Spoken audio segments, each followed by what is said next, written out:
Sahal ibn Abdillah Al-Karamat. Kita masih membahas tentang bab karamah. Di pertemuan lalu sudah kita bahas terkait masalah keramat para aulia, bahwasanya keramat itu bukan standar kedudukan seseorang di sisi Allah. Namun jika terdapat keramat dari orang-orang yang disebut para aulia, itu adalah bonus tambahan yang Allah berikan atas keistiqomahan mereka di dalam melaksanakan syariat Islam, sehingga Allah berikan kemuliaan itu kepada mereka. Ada satu keramat yang sebenarnya sangat mahal dan kita dituntut untuk berharap demikian, yaitu keramat kemuliaan yang Allah berikan kepada kaum muslimin. Mereka bisa melihat Nabi Muhammad sallallahu alaihi wasallam fil manam, paling minimal sekali seumur hidup di dalam mimpinya. Kalau sampai saat ini kita belum pernah melihat Nabi, kita harus mengevaluasi diri kita. Ada yang salah dengan kita, ada yang kurang dengan diri kita. Orang yang bisa melihat Rasul di dalam mimpinya, berarti orang tersebut telah dipilih oleh Allah, dan kecintaannya kepada Nabi sallallahu alaihi wasallam juga adalah kecintaan yang benar, dan dia sudah melaksanakan syariat Islam dengan baik. Kemudian diberikan rizki bisa berjumpa dengan Rasulullah Muhammad sallallahu alaihi wasallam di dalam mimpinya. Jadi kalau sampai saat ini kita belum bermimpi Rasul, maka kita harus lebih giat lagi memperbaiki diri kita. Ada yang kurang di dalam diri kita. Nah, para ulama semisal Syekh Ba'umar itu menulis satu kitab yang membahas tentang cara dan amalan-amalan yang bisa menyampaikan seseorang untuk bisa bermimpi melihat Nabi Muhammad sallallahu alaihi wasallam. Nah, amalan-amalan yang ada yang diajarkan oleh para ulama sebenarnya itu hanya bantuan saja, tapi intinya di masalah mahabbah, kecintaan, kerinduan, pelaksanaan syariat yang benar dan sungguh-sungguh di dalam melaksanakan syariat tersebut. Maka hal itu seandainya tanpa amalan sekalipun dia bisa melihat Rasul sallallahu alaihi wasallam. Nah, amalan itu adalah sebagai tambahan, bantuan. Ya, mudah-mudahan dengan amalan itu mempermudah diri kita bisa melihat Nabi Muhammad sallallahu alaihi wasallam, dan itu satu keramat bagi seorang muslim. Nah, kitab tersebut berjudul Kaifiyatul Wusul li Ru'yati Sayyidina Rasul. Di situ beliau Syekh Ba'umar sudah menulis amalan-amalan, cara-cara bagaimana sehingga kita bisa bermimpi melihat Nabi sallallahu alaihi wasallam. Itu hanya semacam tambahan ikhtiar, tapi intinya itu di dalam cinta dan kerinduan kepada baginda Nabi Muhammad sallallahu alaihi wasallam. Nah, ini yang harus kita cita-citakan. Kalau sampai saat ini, apalagi yang sudah umur 50 tahun, 60 tahun, 70 tahun, sekalipun belum pernah melihat Nabi Muhammad, dia harus lebih giat lagi memperbaiki dirinya. Masih ada yang kurang. Termasuk kita semuanya, jikalau belum mimpi Nabi, maka ada yang kurang dengan diri kita, dan kita harus perbaiki itu. Jangan sampai meninggal dunia sekalipun belum pernah melihat Rasul sallallahu alaihi wasallam. Nah, ulama-ulama terdahulu, di antaranya Muhammad bin Sirin, seorang tabi'in. Beliau dinisbatkan kitab Tafsirul Ahlam. Ya, tafsir mimpi dinisbatkan kepada beliau, tabi'in bernama Al-Imam Muhammad ibn Sirin, salah satu murid dari sahabat bernama Sayyidina Anas bin Malik. Di situ beliau jelaskan takwil mimpi. Di antaranya beliau nyatakan di situ, orang yang melihat Rasul di dalam mimpinya, beliau kutip satu hadis, man ra'ani fil manami lan yadkhulan nar. Siapa orang yang pernah melihat aku di dalam mimpi, dia tidak akan masuk ke dalam neraka. Berarti ini orang baik. Ini orang dapat jaminan dari Nabi Muhammad sallallahu alaihi wasallam. Man ra'ani fil manami fasayarani fil yaghdha fa inna syaitana la yatamathalu bi. Wa fil riwayah man ra'ani fil manami faqad ra'ani haqqan. Orang yang melihat aku di dalam mimpi, kelak dia akan melihat aku dalam keadaan nyata. Sesungguhnya syaitan tidak bisa menyerupai diriku, kata Rasul SAW. Di dalam riwayat yang lain dinyatakan yang melihat aku di dalam mimpi, sungguh dia melihat aku, sungguh dia telah melihat aku, haqqa, benar-benar melihat aku, kata Rasul Sallallahu Alaihi Wasallam. Nah, ini keramat yang harus kita gapai, ini harus kita cari. Ya, keramat, kemuliaan, ya, keramat secara bahasa artinya mulia. Artinya mulia atau kemuliaan. Wajib bagi kita harus pusing memikirkan cita-cita itu. Kok sampai saat ini belum pernah mimpi, padahal sholat sudah jaga 5 waktu, salawat juga sudah banyak, ya kan, maksiat sudah ditinggal, kok masih belum bisa? Ada yang salah dengan diri saya ini, harus saya perbaiki. Kalau sudah mimpi Nabi dalam keadaan baik, ada mimpi Nabi juga tapi Nabi murka kepadanya, beda tuh. Ya, dia mimpi Nabi tapi dalam mimpi itu Nabi marah kepadanya, Nabi tidak ridho kepadanya, tidak suka kepadanya. Itu beda. Itu justru berbahaya. Karena Nabi benar-benar marah itu di alam barzakh. Seperti kisah yang pernah saya ceritakan, salah satu tokoh bernama Timur Leng, terkenal sebagai tokoh yang sangat kejam, sangat jahat, sangat bengis. Cuma punya satu kemuliaan, yaitu dia punya kecintaan yang luar biasa kepada Nabi Muhammad SAW dan keluarga Nabi Muhammad. Itu saja modalnya, cinta kepada Nabi dan keluarga Nabi. Ketika meninggal dunia Timur Leng, dimakamkan di satu tempat, ada salah seorang muslim lewat di kuburannya. Dia sudah kumpulkan di dalam Al-Quran ayat-ayat Al-Quran yang isinya tentang azab, tentang siksaan. Tujuannya dia baca itu untuk mendoakan keburukan kepada Timur Leng. Dia buat buku wirid tersendiri, dia baca di depan kuburannya Timur Leng.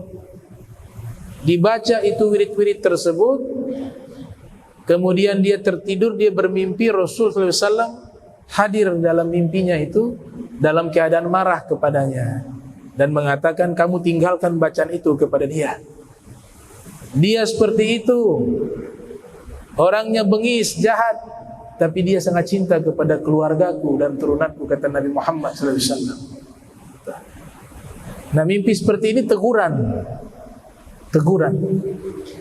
Tapi kalau mimpi sampai seorang dokter di Mesir bernama Dr. Fuad Shakir, beliau menyatakan kalau mimpi Nabi dalam keadaan baik, isi mimpinya itu, jangankan melihat nabinya, melihat sendalnya nabinya dia sudah selamat. Belum lihat nabinya, sendalnya Nabi, ridanya Nabi, benda-benda yang dimiliki oleh Nabi Muhammad itu juga masuk ke dalam hadis tersebut. Bagaimana kiranya kalau dia bermimpi benar-benar bermuajah, berhadapan langsung, melihat langsung sosok baginda Nabi Muhammad sallallahu alaihi wasallam. Dan mudah-mudahan ini kita semua jangan sampai meninggal dunia terkecuali sudah pernah melihat Rasul Sayyiduna wa Habibuna wa Tabibu Qulubina Muhammad sallallahu alaihi wa alihi wa barak wasallam. Dan dikatakan dalam kitab Tafsirul Ahlam yang membahas tentang tafsir mimpi. Kemudian ada juga kitab karya Al-Imam An-Nablusi berjudul Ta'atirul Anam fi Ta'biril Manam yang membahas tentang takwil dan tafsir-tafsir mimpi. Sepakat bahwa mimpi kepada para nabi secara umum, ya, maka itu pasti bertanda baik. Mimpi kepada kaum solehin juga mimpi yang baik. Dan mimpi tersebut ketika diwujudkan oleh Allah pasti ada bisyarah, ada kabar gembira. Walakum busyra fil hayati dunya. Bagi mereka kabar gembira di kehidupan dunia. Ditafsirkan apa kabar gembira di kehidupan dunia? Mimpi yang baik. Mimpi melihat Nabi Muhammad sallallahu alaihi wasallam. Sehingga keramat yang semacam ini yang kita cari.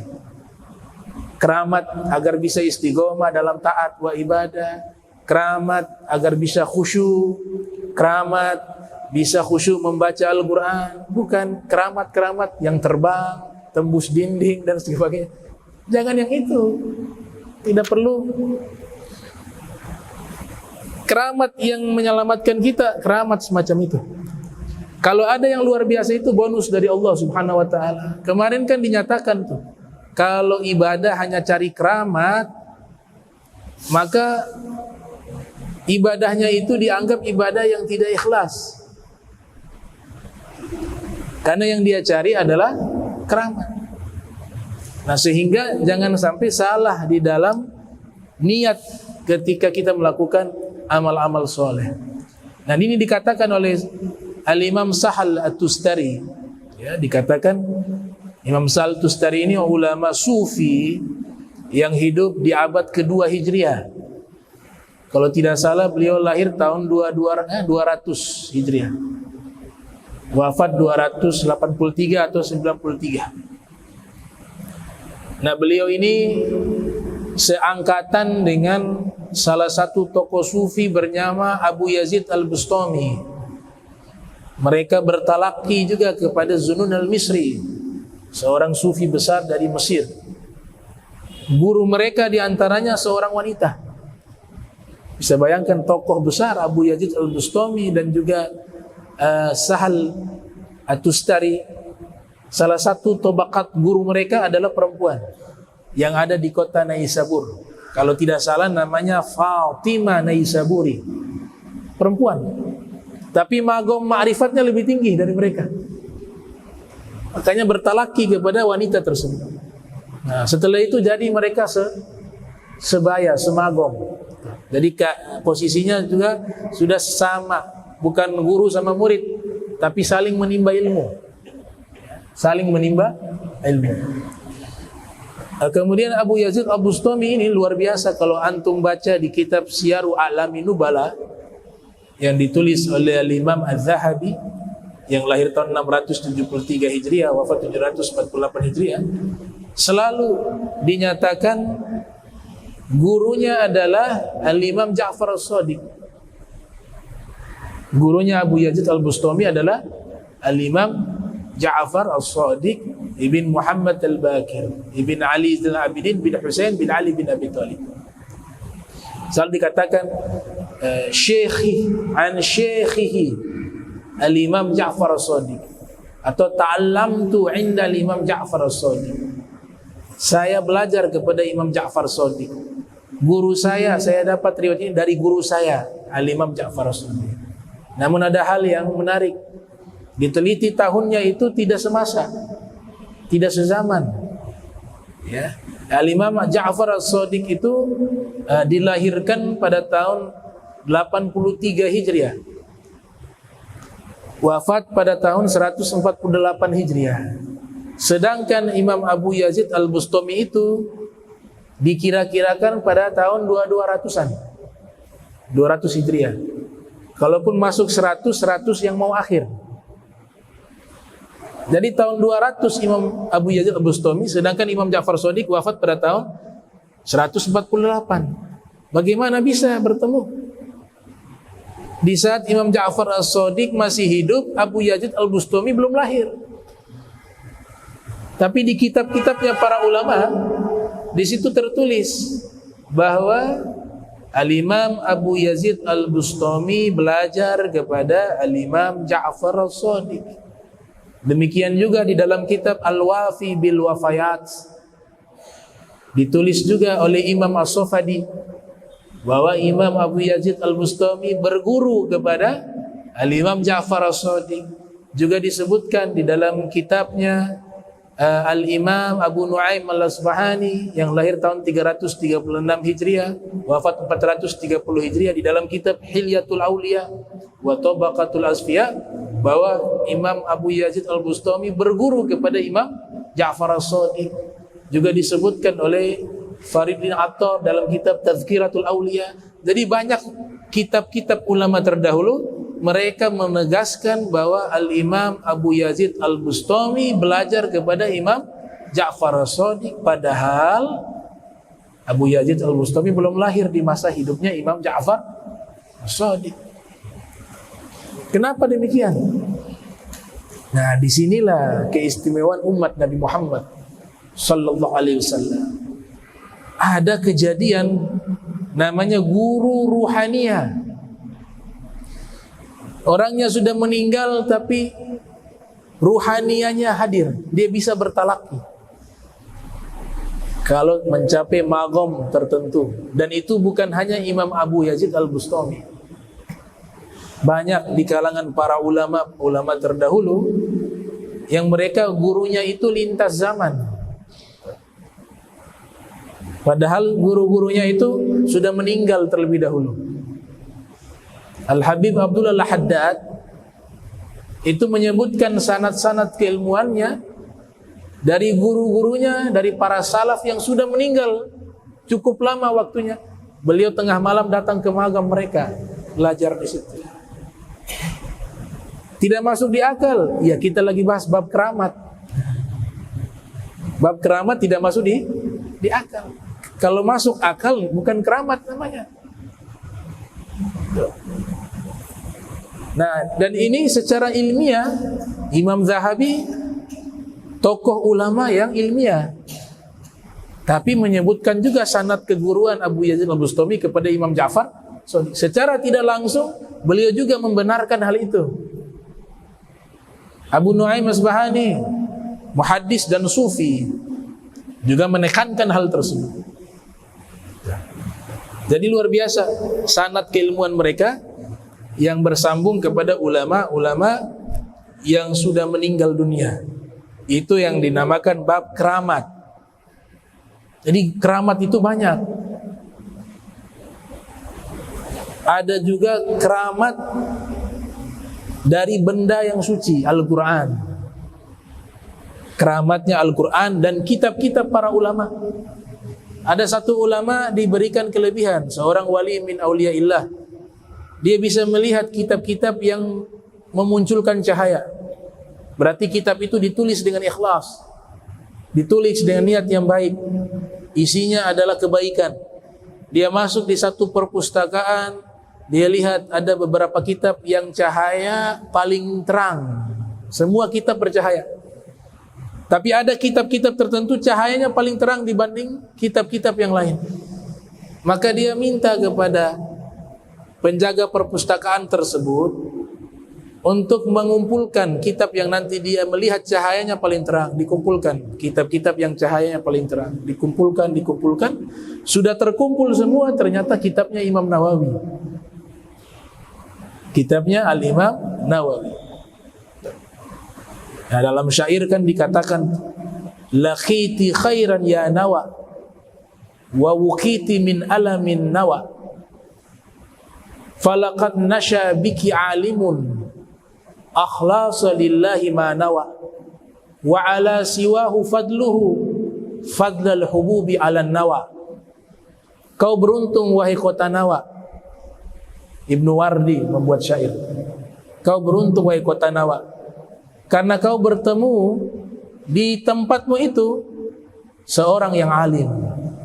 Dengan sebab dia, namamu menjadi harum, dirimu menjadi terjaga. Falaqad nasyabiki alimun, sungguh telah lahir dan tumbuh di tempatmu itu seorang yang alim. Akhlasa lillahi ma nawa, yang niatnya selalu ikhlas karena Allah Subhanahu wa taala di seluruh amal baiknya. Wa ala siwahu fadluhu fadlal hububi ala nawa, dan kemuliaannya mengalahkan kemuliaan ulama-ulama yang ada di zamannya, bagaikan biji kurma dengan biji-biji yang biasa. Imam Nawawi kitabnya bercahaya, tidak sempat menikah sampai meninggal dunia, tidak sempat menikah, lahir 631, wafat 676 Hijriah, masih muda meninggal dunia. Saking hebatnya Imam Nawawi, salah satu ulama besar bernama Al-Imam Taqiyuddin As-Subki ketika datang ke Damaskus, ia minta tunjukkan di mana Darul Hadis Al-Ashrafiyah, tempat mengajarnya Imam Nawawi. Nama sekolah hadis pertama di dalam sejarah Islam, ya. Sekolah hadis pertama khusus membahas tentang hadis Nabi Muhammad sallallahu alaihi wasallam, itu yang dibangun di Damaskus. Nama sekolahnya Darul Hadis Al-Ashrafiyah. Guru pertama yang mengajar di sekolah tersebut adalah Al-Imam Ibnu Salah. Beliau menulis kitab muqaddimah tentang mustalahul hadis pertama kali di sekolah tersebut. Kemudian ulama berikutnya ada Al-Mizi, ada Imam Nawawi, ada Abu Syamah. Bahkan dikatakan Ibnu Katsir juga masuk sebagai daftar guru, dan juga Al-Imam Taqiyuddin As-Subki juga mengajar di tempat tersebut. Yang istimewa tempat tersebut menyimpan sendalnya Nabi Muhammad. Asli, bukan duplikat, asli. Sendal asli Nabi Muhammad disimpan di sekolah tersebut, diletakkan di samping mihrabnya,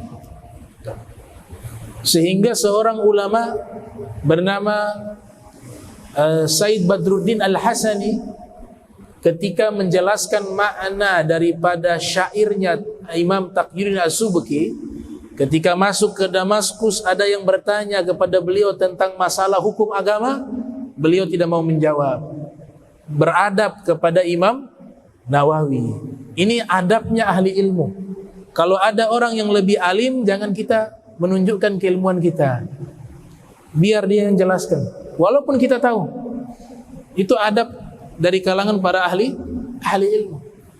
Atau ada yang ulama yang lebih sepuh dan seterusnya, misalnya lagi duduk kita, beliau ada, guru kita atau orang yang lebih sepuh daripada kita, kemudian bertanya kepada kita, kita katakan serahkan ke beliau. Nah, begitu. Jangan kita jawab, karena itu guru kita. Itu adalah orang yang lebih alim daripada kita. Begitu caranya. Nah, sehingga inilah yang dilakukan oleh ulama-ulama terdahulu. Kalau di Jakarta dulu ada 3 serangkai. Yang pertama Al-Habib Ali bin Abdurrahman Al-Habsyi. Yang kedua Al-Habib Ali bin Husain Al-Attas. Yang ketiga Habib Salim bin Jindan. 3 serangkai di Jakarta pada waktu itu, ulama besar. Kalau ada orang datang kepada Habib Salim bin Jindan yang paling muda di antara 3 serangkai tersebut, mereka bertanya tentang satu hukum, Habib Salim tidak menjawab, mengatakan pergi ke Habib Ali Al-Habsyi, tanya kepada beliau. Maka orang tersebut pergi kepada Habib Ali Al-Habsyi. Ternyata Habib Ali Al-Habsyi tawadhu mengatakan pergi kepada Al-Habib Ali bin Husain Al-Attas, tanya sama beliau. Pergi lagi kepada Habib Ali. Habib Ali juga mengatakan pergi ke Habib Ali Kuitang. Sudah Habib, kalau gitu Habib Jindan. Akhirnya orang terputar. Pada akhirnya dikatakan sudah diperintahkan oleh Habib Ali, Habib Salim yang jawab, baru dijawab. Begitu. Itu namanya akhlak di dalam ilmu. Al-Imam Taqiyuddin As-Subki demikian juga. Padahal Imam Nawawi sudah meninggal. Masuk di Damaskus, ada yang bertanya tentang masalah hukum, beliau mengatakan, saya tidak menjawab di sini. Sini ada Imam Nawawi. Kalau mau jawab di luar kota. ta'adduban bi Imam Nawawi. Sampai setingkat itu. Masuk ke Darul Hadis, beliau sholat di setiap tempat yang diyakini di mana dahulu Imam Nawawi sholat dan mengajar. Namanya tabarrukan, ambil berkah. Ini orang soleh, orang besar, Al-Imam Nawawi.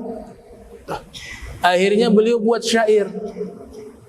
Beliau mengatakan fi daril hadis latifu ma'anan usolli fi jawanibiha wa awi la'alli an amassa biharri wajhi makanan massahu gadamun Nawawi. Di daril hadis, di Darul Hadis, sekolahnya Imam Nawawi, ada kelembutan makna yang tersembunyi. Sayyid Badruddin Al-Hasani menafsirkan kelembutan makna yang tersembunyi adalah maksudnya sendal Nabi Muhammad sallallahu alaihi wasallam. Latifu ma'nan usolli fi jawanibiha wa awi. Aku solat di setiap sudut dari Darul Hadis. Aku menetap di tempat tersebut. La'alli an amassa biharri wajhi makanan massahu ghadabun Nawawi. Dan aku sujud menempelkan wajahku di tempat-tempat tersebut, berharap mudah-mudahan wajah ini menempel di tempat yang dahulu ada bekas pijakan kakinya Imam Nawawi. Ini yang bicara, yang buat syair Al-Imam Taqiyuddin As-Subki, ulama besar mazhab Syafi'i. Jadi hakim, putranya beliau bernama Imam Tajuddin As-Subki, ulama besar. Ayah sama anak ulama besar. Itu beliau bahas kata kullu saja dalam hadis kullu bid'atin dhalalah, itu hampir 100 lembar lebih. Kata kullu saja, kullu. Jadi memahami kata kullu dalam hadis kullu bid'atin dhalalah, setiap yang baru itu sesat, dibahas kata kullu ada hampir 100 halaman lebih. Nama kitabnya Ahkamul Kull Ma Alaihi Tadul. Ahkamul Kull Ma Alaihi Tadul. Artinya tidak sesederhana itu baca satu hadis langsung menyatakan bid'ah, begitu. Ini kata kullu saja dikaji panjang lebar oleh ulama hingga ratusan lembar. Zaman sekarang jadi satu lembar juga gak cukup, setengah lembar selesai. Setiap yang sesat, setiap yang baru adalah sesat, titik, gak pakai koma. Padahal hadis tentang ini banyak. Pemahaman mereka kata kullu saja itu tidak sederhana dibahas. Kalau semuanya kullu, itu ada kullu yang disebut kullu secara khas tapi makna am. Kata kullu disebutkan khusus tapi yang dimaksud umum. Contohnya kullu gulamin murtahinun bi aqiqatihi. Setiap anak laki-laki tergadaikan dengan akikah. Perempuan gimana? Berarti perempuan tidak dong.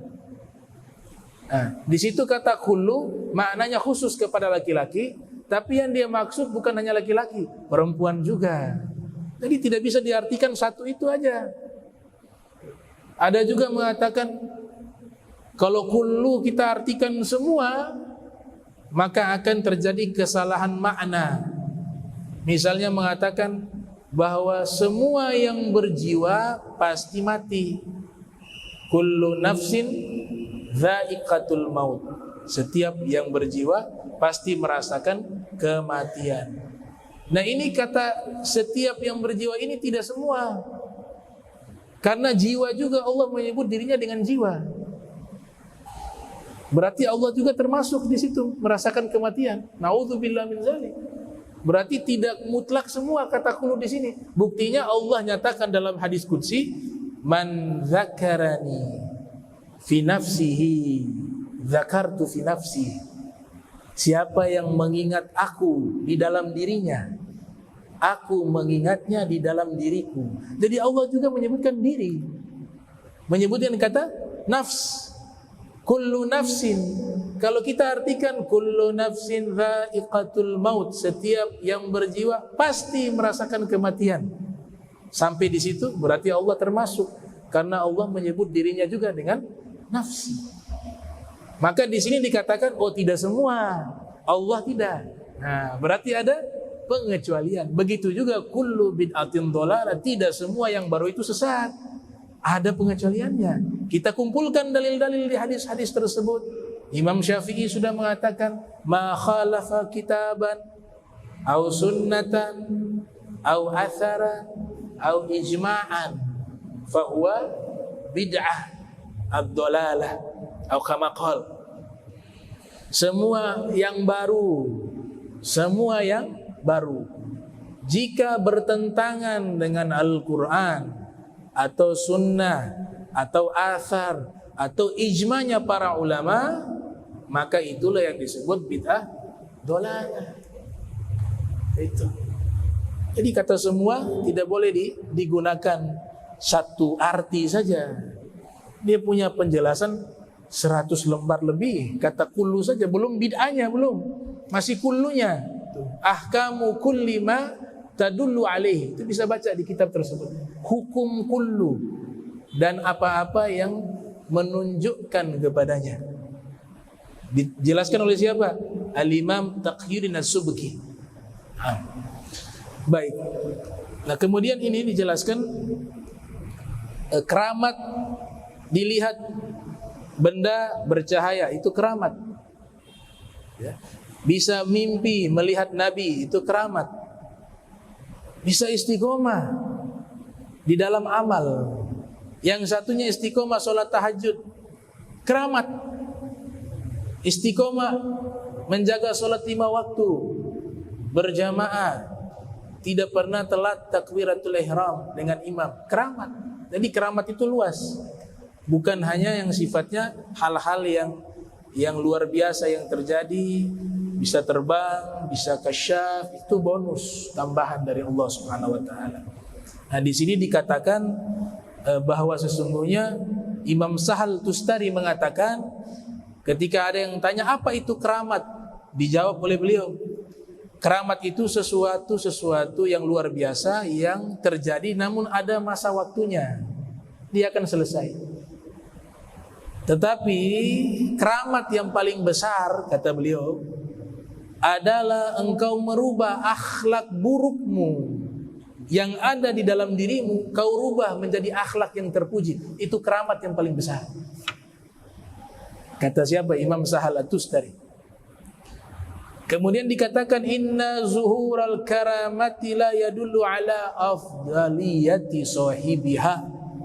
Sesungguhnya munculnya keramat, hal itu tidak mutlak menunjukkan kemuliaan daripada pemilik keramat tersebut. Artinya ini orang punya keramat, ada wali yang punya keramat, ada wali yang tidak punya keramat. Ini wali yang punya keramatnya banyak belum tentu lebih mulia dari wali yang tidak punya keramat, karena standarnya bukan di situ. Dan yang tahu magomnya itu Allah Subhanahu wa taala. Bal ala fadlihi wa innama al-afdaliyah takunu biquwwatil iman. Tapi yang paling mulia itu adalah seorang yang memiliki kekuatan iman dan juga kesempurnaan irfan, ma'rifatnya kepada Allah, dan taslimil umur lil malikid dayan, dan selalu menyerahkan semua urusannya kepada Allah Sang Maha Penguasa yang Maha Perkasa. Wasti'malil jawarihi fi khidmatihi, dan dia menggunakan seluruh anggota tubuhnya di dalam berkhidmah kepada Allah Subhanahu wa taala. Ma'al adab ma'ahu wal luzumi khasyatihi, ya disertai dengan adab dan melazimkan rasa takut kepadanya. Itulah keramat, itulah magom yang paling tertinggi. Jadi kemuliaan di situ. Yang pertama, kuat iman. Kuat iman kita ini diantaranya adalah jika ada satu hal yang menjerumuskan kita di dalam dosa, kita mampu melawan. Itu kuat iman. Kalau dia pejabat disogok, berapapun angkanya, tidak goyah imannya. Kuat iman dia. Dia seorang guru agama, di dalam dakwanya dia tidak memanfaatkan itu untuk mencari kekayaan pribadinya, untuk mencarikan kuat iman dia. Undangan dari gubernur, undangan dari tetangga orang susah. Yang ngundang tetangga duluan. Tahu nih kalau tetangga yang susah, ceramah pulang dapat air putih saja. Gubernur undang dapat amplop tebal. Padahal yang undang duluan tetangga. Dia bilang baik, insya Allah besok saya hadir.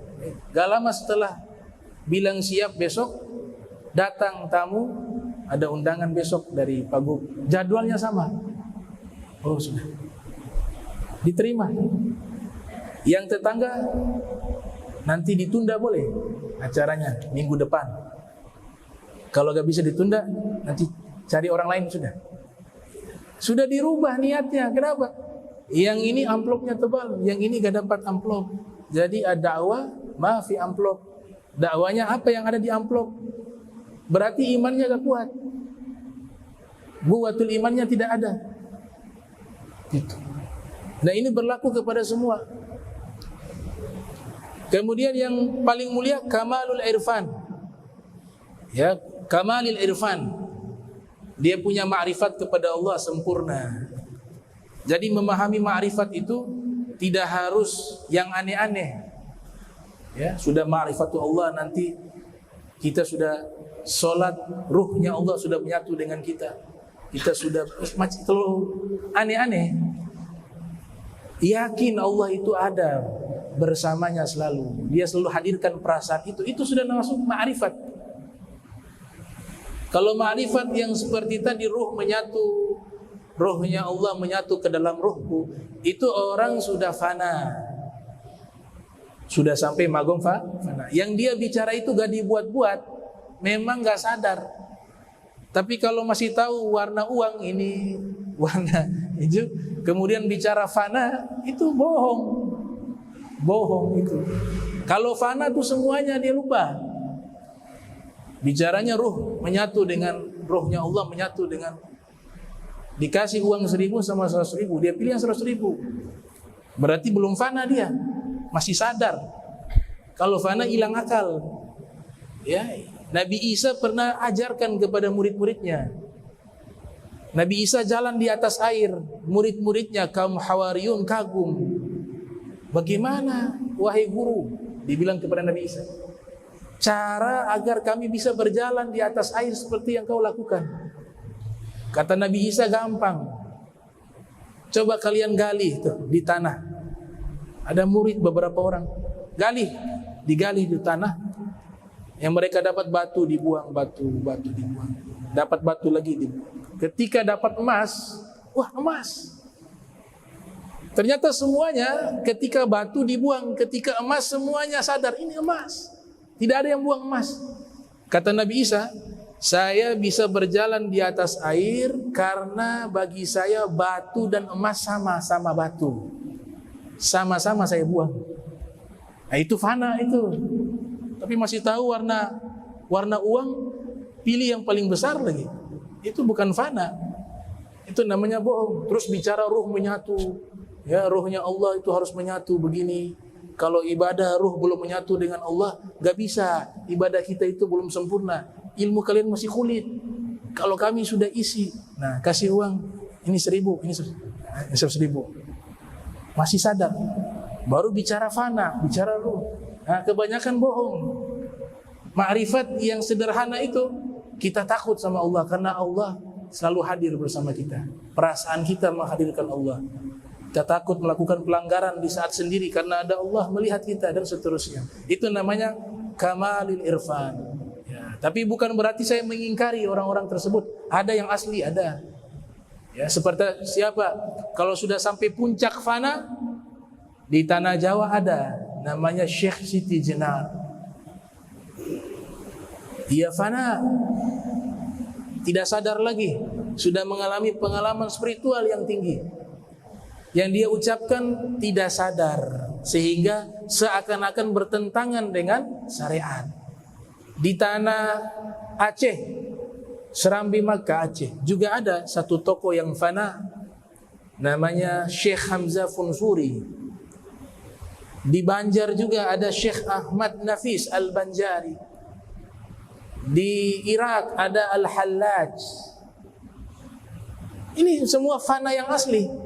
Tuh, subhani fa'buduni ana Allah nahnu ruhani fi badanin wahid.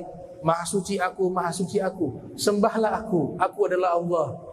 Dua ruh sudah menyatu, ruhnya Allah dan ruhku di dalam badanku yang satu ini.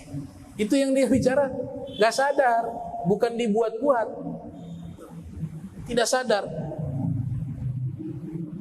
Nah, kalau yang masih sadar kemudian bicara seperti itu, omong kosong. Masih main handphone ada, Facebook ada, ya, Instagram ada, aktif lagi. Kemudian bicaranya fana. Ya Allah, kadzab, bohong.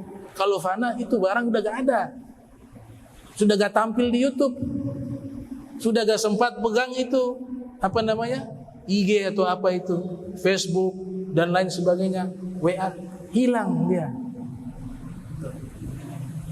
Nah, kalau di Jakarta misalnya, Wan Syekhon Al-Bahar, uang gak ada arti, mobil dicoret, fana itu, madzub. Ya, Habib Al-Kaf Ja'far. Al-Kaf itu mobil dibuat kandang ayam, mobil-mobil mewah. Fana itu, mobil mewah, ditaruh ayam jadi kandang ayam, gak ada harganya. Itu. Tapi kalau mobilnya dirawat, mana yang goresnya? Nanti malam bicara fana, ruh menyatu. Bagaimana fana masih rawat barang? Kalau fana hilang dia, hilang kesadaran. Itu yang dipahami oleh para ulama. Ini penjelasan bukan saya yang jelaskan, tapi ulama-ulama terdahulu yang jelaskan. Jadi jangan tersinggung. Ya, Ibnu Qayyim yang jelaskan dalam kitab Madarijus Salikin. Syekh Abdul Wahab Sya'rani jelaskan dalam kitab Al-Jawahir wal Yawaqid. Ya, dan Ibnu Arabi, walaupun Ibnu Arabi fana, Ibnu Arabi juga fana. Maghamnya tinggi. Ada kitab yang beliau tulis dalam keadaan pengalaman spiritual, beliau tidak sadar, tapi ada beberapa paragraf yang beliau tulis dalam keadaan sadar. Itu pun mengingkari orang yang fana masih sadar akan dunia. Itu diingkari oleh beliau. Nah, jadi keramat-keramat yang kita cari yang menjurus kepada ketaatan, merubah akhlak kita yang tidak baik menjadi baik, salat kita yang tidak khusyuk menjadi khusyuk, yang membuat diri kita menjauhi maksiat, yang membuat diri kita makin takut kepada Allah. Itu keramat-keramat yang harus kita cari, bukan yang itu. Itu tukang sulap juga bisa, penyihir juga bisa, ya, Dajjal juga bisa. Hal-hal yang aneh-aneh seperti itu Dajjal. Jadi majlis itu jangan lihat dia punya hal aneh-anehnya, lihat adalah pengamalan syariat Nabi Muhammad SAW. Ilmu yang disampaikan oleh para ulama sesuai tidak dengan apa yang dijalankan oleh para salafus sholihin, yang mereka mengambil terus sanadnya sampai kepada baginda Nabi Muhammad sallallahu alaihi wasallam.